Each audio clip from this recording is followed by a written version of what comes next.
So in this video, we're continuing exercise 20.41. Let's start with C. Now, we have a similar reagent here as we had in the last one.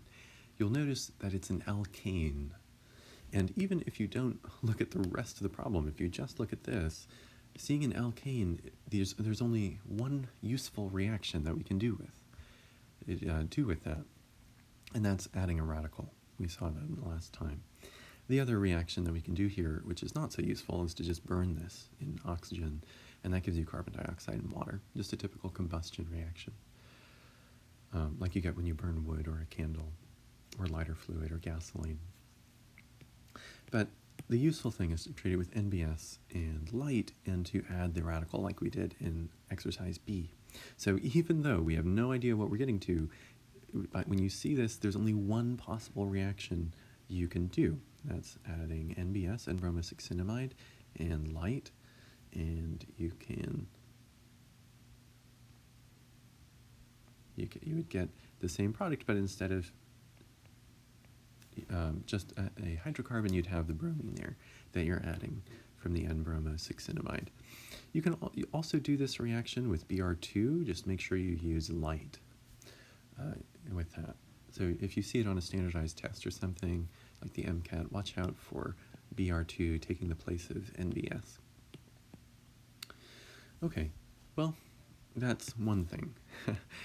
Now, let's go back, let's look at our product, let's see the differences between our reactant and our product.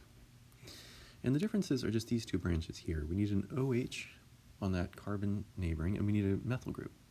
So an OH and a methyl group on the carbon next door to this carbon here, carbon right next door. Okay, well, what we know that we have to work with is this haloalkane. We have a leaving group, the bromine, and anytime you have a leaving group, you should think, okay, I could do a substitution reaction, or I could do an elimination reaction. And in this one, what we really want to do is to add an oxygen onto the molecule. But in order to add an oxygen onto a molecule, you need some extra electrons. You need the extra molecular glue that are electrons to stick that new thing onto the molecule. In other words, you need a pi bond. And the way that if you have a leaving group, the way that you can form a pi bond is by doing an elimination reaction. Now, we discussed these in a little bit of depth in exercise B. Remember that the elimination reactions can give you two products. What you need, in order to do an elimination reaction is a base. Some sort of a base, and the base steals beta hydrogens. So the carbon that has the leaving group on it is the alpha carbon, and each of the carbons next door to it are called beta carbons. Those beta carbons have hydrogens on them, and those hydrogens are called beta hydrogens. Now notice there's a line of symmetry in this molecule, and so these two beta carbons in the ring are really the same. I'm just going to look at one of those. So this one on the right, focus on that one. They both give you the same product. So now I'm going to draw one of those beta hydrogens in on each side. Okay, so we have two options when you're doing this elimination. The base can either steal one beta hydrogen, let's say the one on top. The electrons would go toward the leaving group and kick the leaving group off, and you'd be left with a pi bond in the direction of the hydrogen you took, the beta hydrogen that you took, or the base can steal the hydrogen on the other side, the other beta hydrogen. The electrons would go toward the leaving group and kick the leaving group off. And in that case, you would end up with a pi bond toward the beta hydrogen that was stolen. So those are your two possible products. And technically, if you ever do an elimination reaction, you get both of these. But you want to make sure that the one that's more useful to you is the major product. So when you're trying to think about how these two elimination products are different, look at the two carbons in the double bond and ask yourself, how many carbons are those two carbons bonded to, going away from the double bond? So this one on the top right, that's bonded to two other carbons. And so that would be classified as di-substituted. If you have the same sort of thought process for the other one, put dots on the two carbons in the double bond, ask yourself how many carbons are those bonded to going away from the double bond? 1, 2, 3. And so that would be classified as tri-substituted. The more substituted double bond is more stable because of hyperconjugation. And if that doesn't sound familiar, let me know, and I can send you videos from this chapter in Organic Chemistry 1.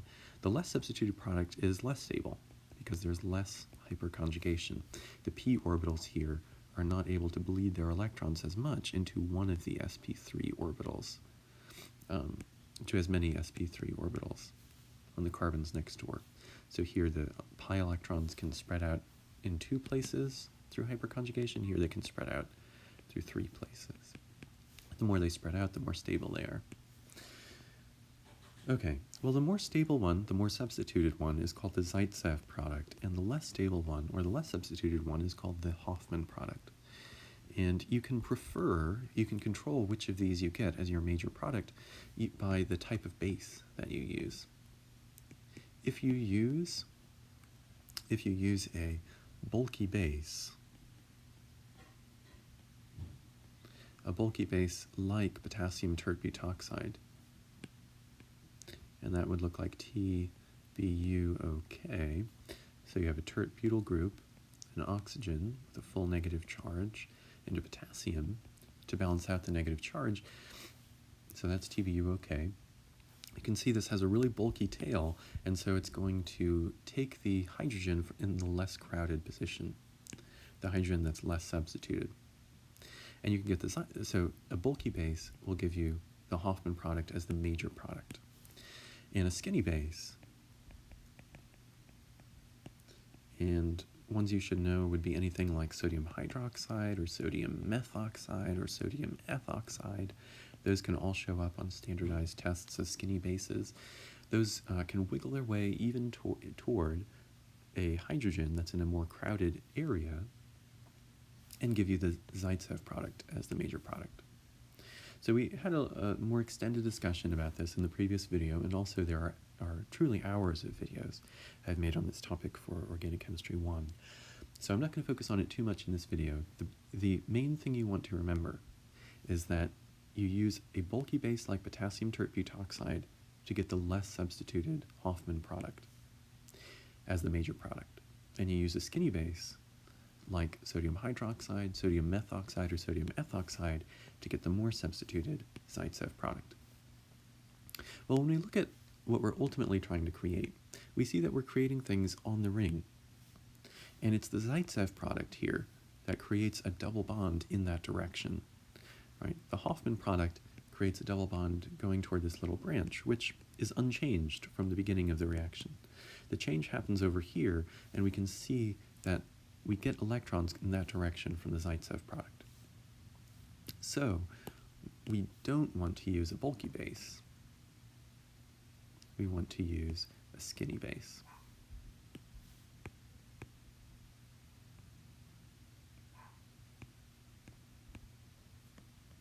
So I'm going to use sodium methoxide here. I think we used sodium ethoxide in the last video, so to switch it up, just to get you more familiar with more reagents, I'm going to use sodium methoxide.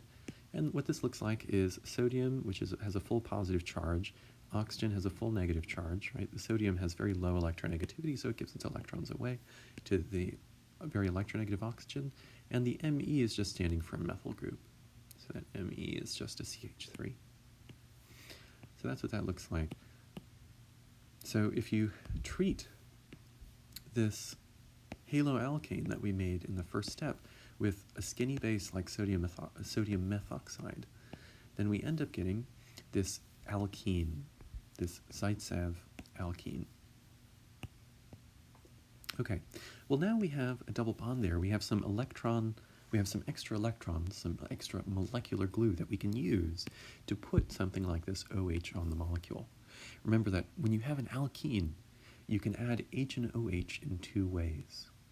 You can either do acid catalyzed hydration with sulfuric acid and water, and that's Markovnikov addition. In that case, the OH goes to the carbon bonded to more carbons, the more substituted carbon. Or you could use hydroboration oxidation, in which case the first step is usually BH3 and THF, followed by sodium hydroxide and hydrogen peroxide. So that gives you anti-Markovnikov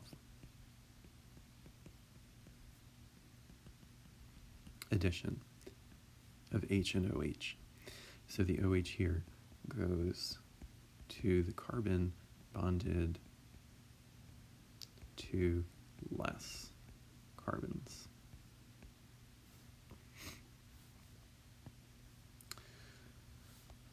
Okay, well, here, where do we want the OH to go?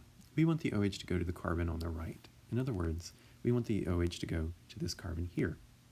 That carbon is bonded to two other carbons, so it is secondary. The other carbon in the bond, this one on the left, is bonded to 3 carbons, so it is tertiary.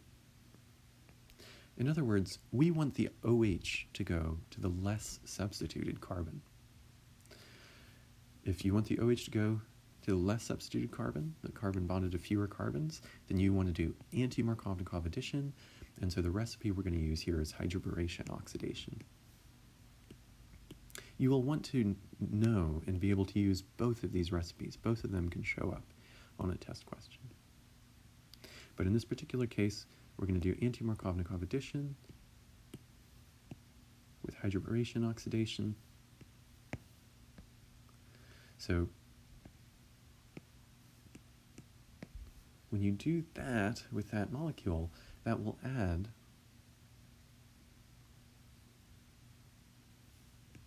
an OH on the less substituted carbon and an H on the more substituted carbon. That's what hydroboration oxidation does. It adds an H and an OH, and the OH goes to the less substituted carbon, so anti-Markovnikov. Okay, so now let's look back at our reaction. Think about where we've come and where we still have to go. We have all of this that I'm about to highlight in green. We have that ring, we have this OH. All that we're missing is this methyl group. Now, if we zoom in, we could see that what we need to form here is a new carbon-to-carbon bond. A new carbon-to-carbon bond. That means that there are very few reactions that do that. So that narrows down our choices. We could either do a Grignard reaction to get that on there.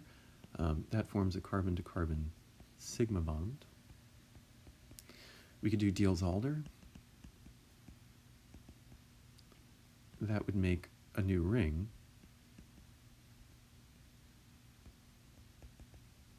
We could do Friedel-Crafts. That would add carbon onto benzene. Or we could do a Wittig reaction,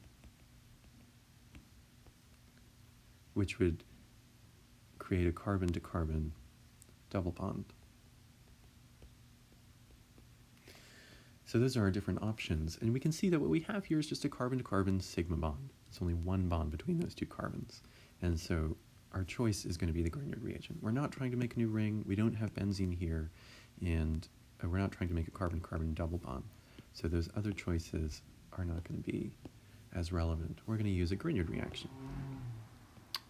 Okay, so what type of a Grignard reaction are we going to do? What Grignard reagent do we need?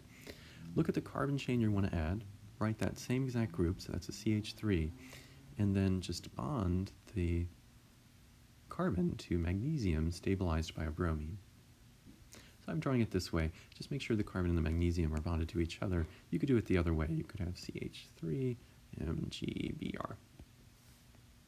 And what this makes is something that's almost an ionic bond, where the carbon has a full negative charge and the magnesium has a full positive charge. And this can function as a nucleophile attacking a good electrophile. Okay, so that's the Grignard reagent we need to add. That's the nucleophile. Now let's look at where it needs to add. It needs to add right here. So if we see the molecule we have, we need the Grignard reagent to attack right there. Now that is not the best electrophile right now. There's no good leaving group out there that there's no bond that you can break easily in order to make room for our incoming Grignard. But we can turn that into a good electrophile. Because if we've learned one thing in this chapter, we've learned that the carbonyl carbon is an awesome electrophile.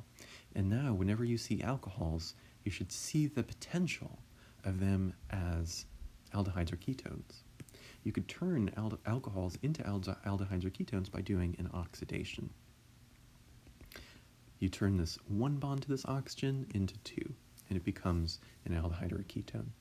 Now this here is a secondary alcohol. If you look at the carbon that has the OH on it, it's bonded to 2 other carbons. So that's a secondary alcohol. And to oxidize a secondary alcohol, the least toxic and least expensive reagent you would use would be sodium dichromate in a water acid wash. So water and sulfuric acid.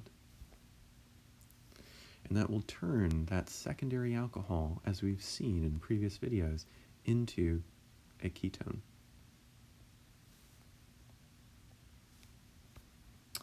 And I'm not drawing this hydrogen here, it is still there, but because this is a skeletal structure, it's implied.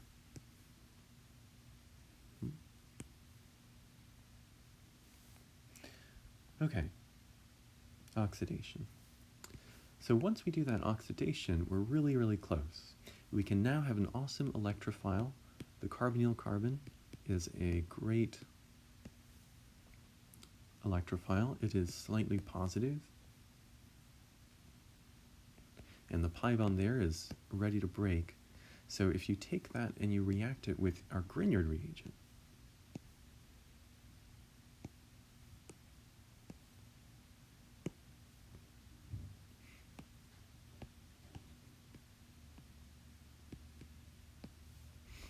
the nucleophile here can attack the carbonyl carbon, kick the electrons up onto that oxygen,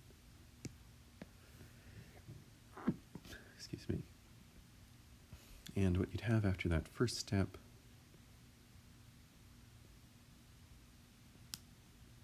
is only one bond to the oxygen now. It would have 3 lone pairs and a full negative charge. It had 2 lone pairs before. And then you'd have your bond to your methyl group, which was part of that Grignard reagent. Well, you're almost there. We almost have the product that we want. All we have to do is just stabilize the charge on the oxygen by doing a proton transfer. So we can just do a water wash, treat that with some water.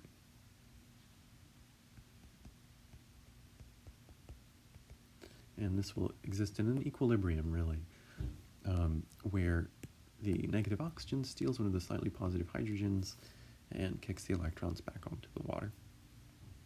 Now, I've drawn some mechanisms here some of this time just to help you to refresh your memory on how some of these reactions are working. But remember that when you draw this out on a test, you don't need to draw the mechanisms. The mechanisms are a separate problem type.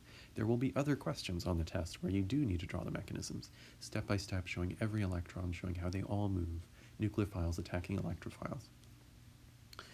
But in the synthesis problems, you're hopscotching from one end of a reaction to another. And you don't have to show how every step happens. You just have to come up with the right order of the right recipes. Okay, so let's list all of this as one thing together. So the first thing we did was we had an alkane, only one useful reaction with alkanes, forming using a radical reaction to add a halogen on there. Halogens are like gateways to the promised land. They You can do substitution and elimination reactions with those, so they open up a lot of doors. So it's not only the only reaction we can do, it's also a useful one. So the first thing we wanted to do in this process was NBS and light. Once we had that on there, we knew we needed to get some electrons, a little electron glue to work with, so that we could add something like the OH on the molecule. But we didn't have any electrons here explicitly. So we thought of doing an elimination reaction. There were two types we could have done. We could have done an elimination reaction with a bulky base to give us the Hoffman product, the less substituted double bond, or an elimination reaction with a skinny base, which gave us the more substituted Zaitsev product. That's what we did.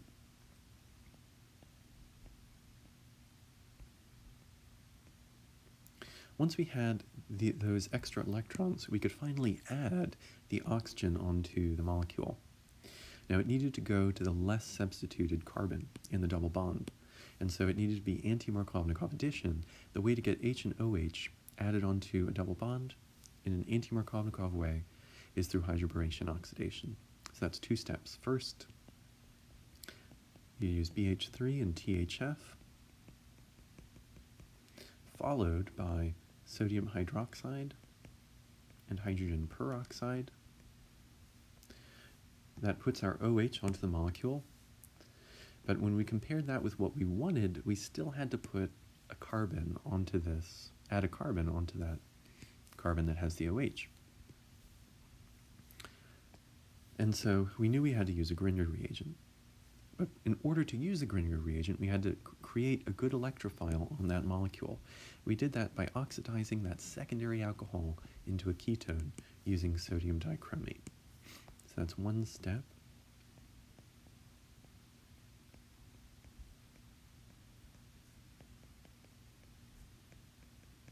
You add that all together. Once we had this ketone, we could treat it with our Grignard reagent. So that's methyl magnesium bromide. And I'm going to draw it in a slightly different way here. So methyl magnesium bromide. Remember, the Me is a methyl group. So that's the same thing there. And as the very last step, we just had to stabilize the negative charge that we got there by adding water. So the very last step would be adding water. And so this is the synthesis to turn this molecule into what we wanted, which is something that had an OH and a methyl group coming off of that neighboring carbon, like we saw up there. So that's C. Now, it is a lot of steps, but notice that there's only, in fact, in this whole thing, there isn't a single new reaction, really. The reaction that's relevant for this chapter is a Grignard reaction attacking a ketone. But we've seen Grignard reactions before. In Organic Chemistry 1, you saw radical reactions, you did a lot of elimination, you saw addition reactions, we've dealt with sodium dichromate already, and we've done Grignard reagents before. So hopefully these reactions look a little bit familiar. Okay, let's try doing D. Now in D, we see the same sort of thing that we saw at the beginning of the last one. We have an alkane. So whatever else we know we're going to do, there's only one kind of useful thing we can do, which is to add a radical. So I'm going to use NBS and light, H nu, that's not a V, it's a nu, standing for the frequency of the light. And so that puts a bromine onto the most substituted position in that hydrocarbon. And we've gone over the mechanism for that in a previous video in this chapter. So when you use NBS and heat, or NBS and light, you get the bromine added on the most substituted carbon. Notice that you could also use Br2 and light if you're doing this on a test, on like a standardized test, like an MCAT or a PCAT, and you don't see NBS and heat, you could use molecular bromine and light. Okay, well, that we know even without looking at the products. Just looking at this, seeing that we have a hydrocarbon, you know you have to do a radical reaction. It's the only useful thing you can do with that. The only other thing you can do is burn it in the presence of oxygen to give you water and carbon dioxide, which we clearly don't want here. Now the other thing, now that we have that step done, you'd look at your product and the product looks really different from your reactant. One thing you'll notice is that the ring broke open.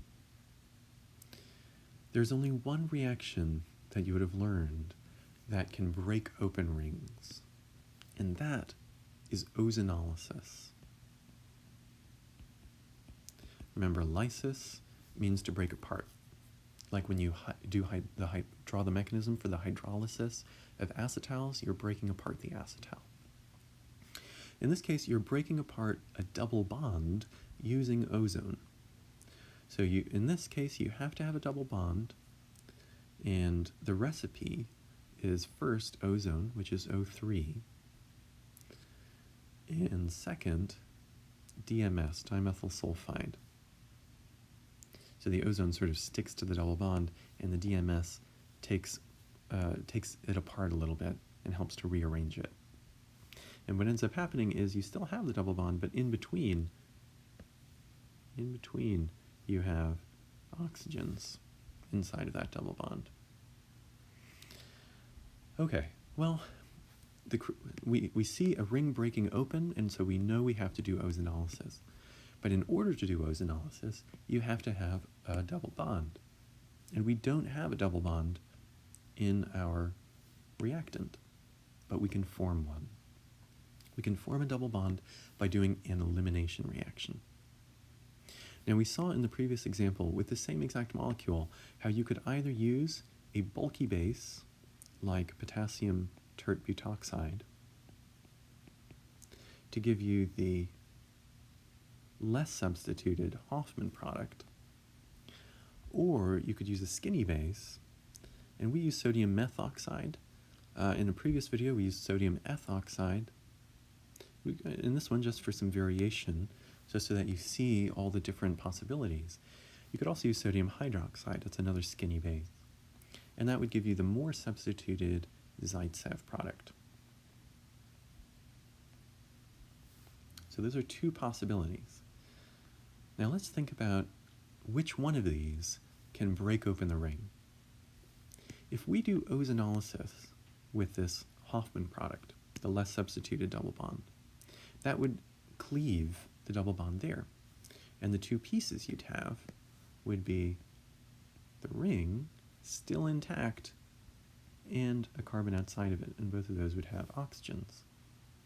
Well, that does not break open the ring. It doesn't give us a straight chain. So we don't want the Hoffman product in this particular example. We would not use potassium tert butoxide or any other bulky base. What we would want to use is a skinny base, like, for example, sodium hydroxide, sodium methoxide, or sodium ethoxide. Because if you use a skinny base, then you can do ozonolysis. You can treat this with first ozone, followed by dimethyl sulfide. DMS is standing for dimethyl sulfide.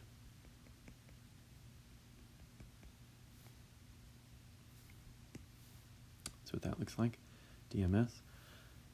And you're cleaving the double bond. So I'm going to redraw that same figure, but the double bond is going to be separated. So we'll have that carbon going up to the left. We have the double bond there, down, over, up. So this is the same thing as this molecule that we've broken open that double bond. And with ozonolysis, wherever you had the double bond, you break it and you insert oxygens. So I'm going to insert oxygens on each end of that double bond. Okay, well that doesn't look very First of all, it looks very strange, and it certainly doesn't look like that quite just yet. Whenever you break open a ring, I strongly encourage you to number the carbon chain and redraw it. So for example, here we're not numbering it for naming. It doesn't really matter what direction you number it in. We're just numbering it to keep track of stuff. So you could put 1, 2, 3, 4, 5, 6, 7, for example. If we have 7 carbons, so we'd have 1, 2, 3, 4, 5, 6, 7. Now in this case, on carbon number 2, we'd have a carbonyl. So if we number these, 1, 2, 3, 4, 5, 6, 7. On carbon number 2, we would have a carbonyl. And on carbon number 7, we would have a carbonyl. So these two molecules are really the same. They're the same as each other. Okay, well, let's take stock and compare what we have. What we have definitely looks more like the product that we want. We have a straight chain, and we can see that we have the two oxygens on there, which we ultimately want. But if you compare this, and here I'm just going to draw this molecule down here so we can compare them a little more easily. The first thing you'll notice is that you have 2, 3, 4, 5, 6, 7, 8. The longest straight chain you can find is 8 carbons long, not 7. So you'd have 1, 2, 3, 4, 5, 6, 7, 8. You have a carbonyl on 7 still. And so this carbonyl on 7, and we have an OH and a methyl group on carbon number 2. So OH and a methyl group.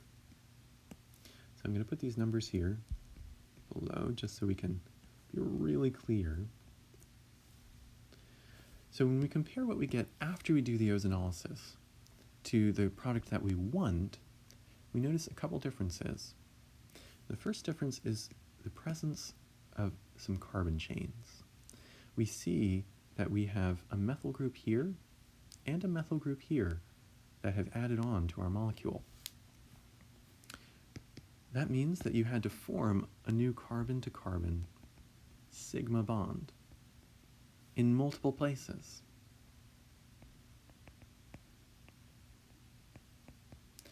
As we've seen before, the way to form a carbon-to-carbon sigma bond is through a Grignard reagent. And the carbon chain that you want in the Grignard reagent is whatever carbon chain you're adding. Now in this case, that's just a CH3 or a methyl group. Bond that to magnesium bromide. And what you can do is take this straight chain, and what would happen if you treated that with this Grignard reagent? Well, the first thing you'd have to do is treat it with excess, because we have to make 2 new carbon-to-carbon bonds. So you'd want to make sure you have plenty of this Grignard reagent. Now, magnesium is a metal, loses its electron density to the carbon, which has then a full negative charge, effectively. And so we're going to have, because we have excess of this, we're going to have 2 equivalents that can add. And so this first equivalent can attack our carbonyl carbon, which is a good electrophile. The pi bond would break, the electrons go onto the oxygen. And the second one could attack this carbonyl carbon, the pi bond would break and go onto the oxygen. And what you'd get after that step would be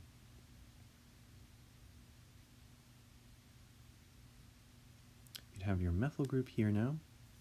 Oops. So this carbon here is going to be this one. You have an O with a full negative charge. And you have another carbon chain adding here. Oops.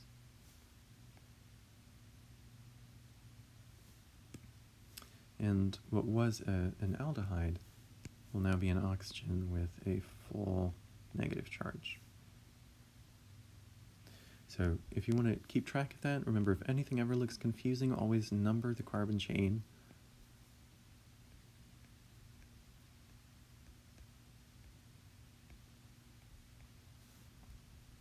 Notice on carbon number 2, that's where the carbonyl was. That's where we added the carbon chain, and that's where that oxygen is. And on carbon number 7, that's where the carbonyl was. That's where the oxygen is. That's where we added our new carbon chain. On carbon number 7. Okay, well, we're almost there. Let's compare this with the molecule we want. If we compare this with the molecule we want, that was this one up here, you'll notice that we almost have one of them exactly the same. This part of the molecule is almost exactly the same. We can make that the same by just stabilizing the negative charges by adding excess water. The negative oxygens can steal hydrogens from that water, and that would turn that molecule into the same exact thing but with OHs instead of O minuses.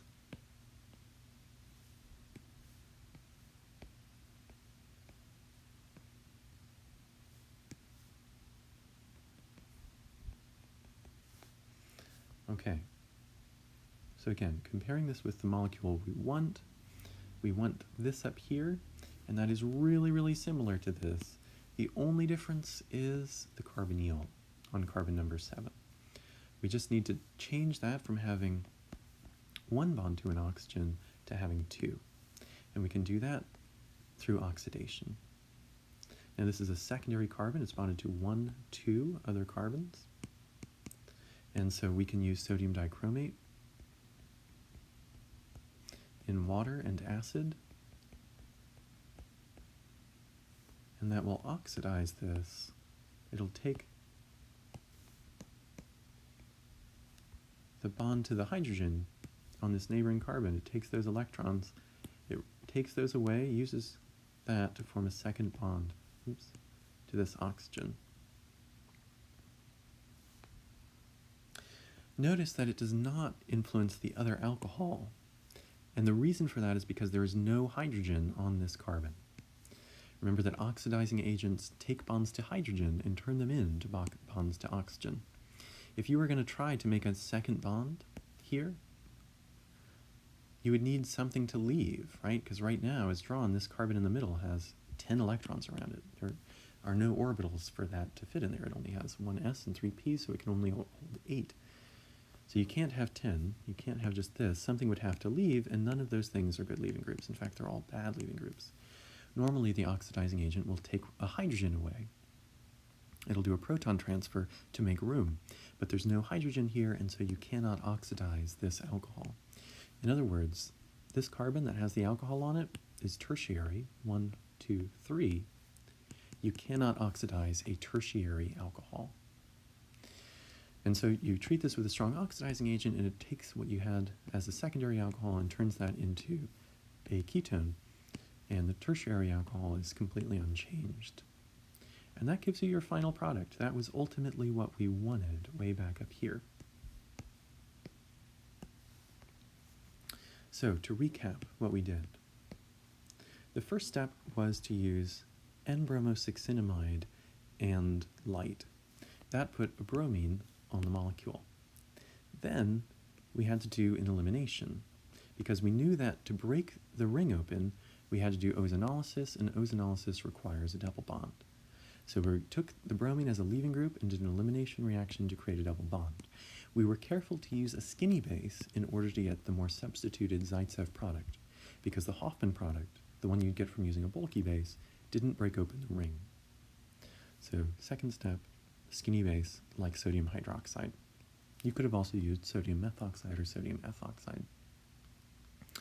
Once you have the double bond, we did ozonolysis. Now that's a 2-step procedure using ozone followed by dimethyl sulfide. That breaks the ring open. So that gave us this molecule here. We compared that with the original molecule and saw that we compared that with the product that we originally wanted, and we saw that the product we originally wanted had a couple carbons bonded on. There were new carbon-to-carbon sigma bonds there. So we did a Grignard reaction. We used excess methyl magnesium bromide. So remember that CH3 is really an ME, it's a methyl group. So methyl, and let me actually put excess here, excess methyl magnesium bromide. When we used excess methyl magnesium bromide, that added those carbon chains on. So we were left with this molecule. We had to treat that with excess water to stabilize those negative charges, right? Turn them into OHs. So next step was adding excess water.